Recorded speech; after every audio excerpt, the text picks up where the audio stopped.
Hello friends, कैसे हैं आप सब। आई होप आप लोग बहुत अच्छे होंगे और बहुत अच्छी तरीके से वर्क कर रहे होंगे अपना।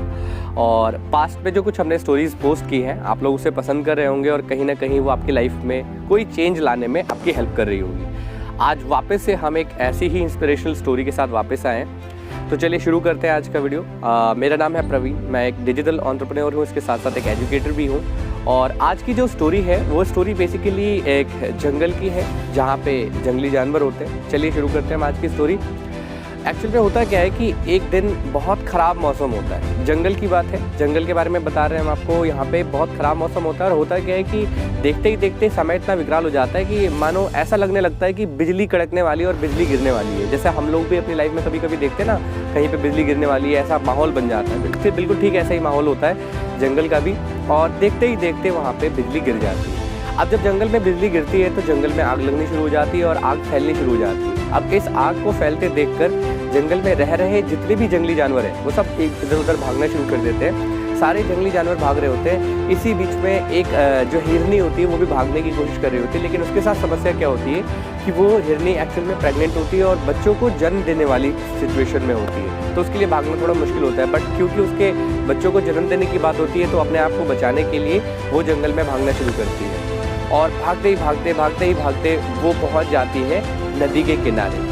अब जब वो जंगल से भागकर नदी के किनारे आती है तो वहाँ पे आके थोड़ी चैन के सांस लेती है कि अब मैं किनारे आ गई हूँ, अब कोई सुरक्षित सी जगह ढूंढूंगी और उसके बाद अपने बच्चों को जन्म दूंगी। अब ऐसा सोचकर वो वहाँ पे 2 मिनट के लिए बैठती है, लेकिन जैसे ही वो बैठती है तो तिरछी आंखों से देखती है तो उसे जंगल में दिखाई देता है कि एक शिकारी है जो अपनी बंदूक में गोली भर रहा है, ताकि गोली भरेगा और उसको मारकर ढेर कर देगा।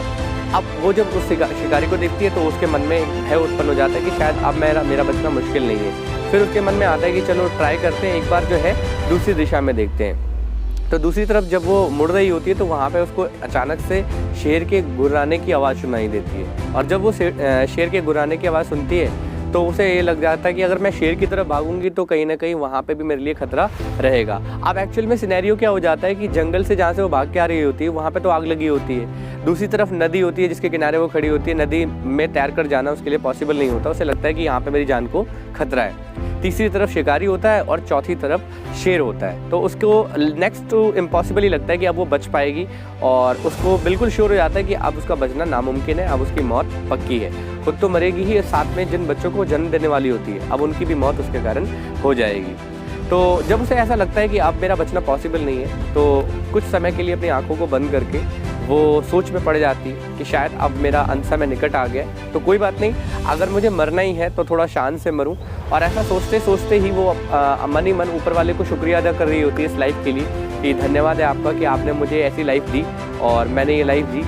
बट अगर आप मेरे बच्चों के लिए कुछ कर पाए, क्योंकि मैंने तो दुनिया देख ली लेकिन मेरे बच्चों ने आज तक दुनिया नहीं देखी है, तो मैं बस एक ही प्रार्थना करूँगी ईश्वर से कि वो मेरे बच्चों को जीवन दान दे और मेरे बच्चों को बचाएं। अब वो ऐसा ही करते करते अपनी आंखों को खोलती है और उसके बाद जो है शिकारी की तरफ अपना मुंह करके खड़ी हो जाती है कि अब वो गोली चलाएगा और उसे मार के ढेर कर देगा। और ऐसा ही करते करते वो अपनी आंखों को बंद कर लेती है।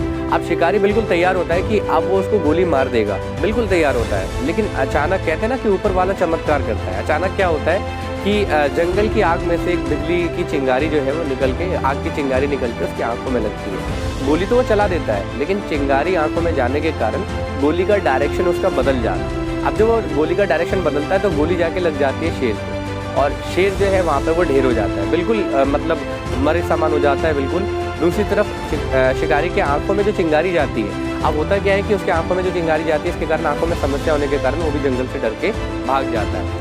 अब उस सिचुएशन में जब हिरनी आँख खोलती है और देखती है कि उसकी सारी समस्याएं खत्म हो गई हैं, तो उसके बाद वो अपने बच्चे को सुरक्षित जगह पर लेके जाती है और उसका जन्म होता है।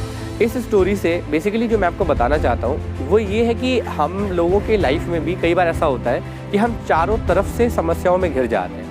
मतलब यहाँ भी प्रॉब्लम, वहाँ भी प्रॉब्लम, हर जगह प्रॉब्लम ही प्रॉब्लम दिखाई देती है हमें। लेकिन सबसे इम्पॉर्टेंट बात क्या है कि इन प्रॉब्लम के बीच जब हम फंसते हैं तो वहाँ पे हम विकसित भी होते हैं, हमारी लाइफ में हम और बेहतर होते हैं और मजबूत होते हैं। और लाइफ है तो प्रॉब्लम्स तो आएंगी ही आएंगी। तो जब हमारी लाइफ में चारों तरफ से प्रॉब्लम आ जाए या यही सीन क्रिएट हो जाए, इसी तरीके का सीन क्रिएट हो जाए, तो हमें क्या करना चाहिए? हमें भी आंख बंद करके ऊपर वाले से एक प्रार्थना करनी चाहिए कि हे ऊपर वाले, हमें इस सिचुएशन से निकलने की ताकत दे, हमें इतनी ताकत दे कि हम इस सिचुएशन से लड़ पाएँ। और कहते हैं कि जो लोग ऊपर वाले पे भरोसा करते हैं ना, और ऊपर वाला हमेशा जो लोग उन पे विश्वास रखते हैं, जो लोग उनकी पूजा करते हैं, वो हमेशा सच्चे और अच्छे लोगों की जो है सुरक्षा करते हैं, ऐसा माना जाता है। तो बस केवल हमें यही करना चाहिए, हमें भरोसा रखना चाहिए, हमें अपनी मेहनत करनी चाहिए, हमें अपना कर्म करना चाहिए, और उसके ज़रिए हमें इस बात पे भरोसा रखना चाहिए कि अगर हम सही हैं और अगर ऊपर वाला हमें देख रहा है, हम कोई गलत काम नहीं कर रहे हैं, तो डेफिनेटली वो हमारा साथ देगा और हम अपनी लाइफ में आगे जाएंगे। तो moral of the story is कि बेसिकली आपको ये ध्यान रखना है कि अगर आप कभी प्रॉब्लम में पड़ भी जाए तो प्रॉब्लम्स को गिव अप करने का एक कारण मत बनाइए, प्रॉब्लम्स को अपने आप को बेहतर बनाने का एक कारण बनाइए। और अगर आपको कभी ऐसा लगता है कि आप सेल्फलेस हो गए या आपको कोई हेल्प करने वाला नहीं है, तो सिंपली आप भी आंखें बंद करिए और ऊपर वाले से ये प्रार्थना करिए कि ऊपर वाला आपको शक्ति दे वो इस प्रॉब्लम से निकलने के लिए आपको। और कहीं मैंने वो 2 लाइन सुनी थी, वो आपको सुनाना चाहूँगा स्टोरी के एंड में, कि आपने सुना होगा हो सकता है कि अब सौंप दिया जीवन का सब भार तुम्हारे हाथों में, और है जीत तुम्हारे हाथों में और हार तुम्हारे हाथों में। तो बस इसी बात के साथ मैं अपनी स्टोरी को एंड करना चाहूँगा। हम सबको अपनी लाइफ में प्रॉब्लम से भागना नहीं चाहिए, अगर प्रॉब्लम है तो उसका सोल्यूशन भी है। आई होप आप लोगों को ये स्टोरी पसंद आई होगी। अगर आपको हमारी स्टोरी पसंद आती है तो आप लाइक करके हमारा मनोबल बढ़ा सकते हैं, कमेंट करके फीडबैक दे सकते हैं। अगर आपको ऐसा कुछ लगता है जो और ज़्यादा बेहतर करी जा सकती है तो आप अपना कमेंट सेक्शन में फीडबैक दीजिए। अगर आप चैनल पे नए हैं और पहली बार ये स्टोरी देख रहे हैं तो इससे पहले भी हमने करीबन 15 से ज़्यादा स्टोरीज इस चैनल पे पोस्ट की हैं। आप जाके उन स्टोरीज़ को भी एक बार देखिए, कहीं ना कहीं हर स्टोरी में कोई मैसेज छुपा हुआ है जो आपकी हेल्प कर सकता है। तो लाइक, कमेंट और शेयर आप ज़रूर करिए, क्योंकि आपका एक शेयर जो है किसी पर्सन की लाइफ में कोई चेंज ऐड कर सकता है। आई होप आप लोगों को स्टोरी पसंद आई होगी। Thank you so much, thank you for watching.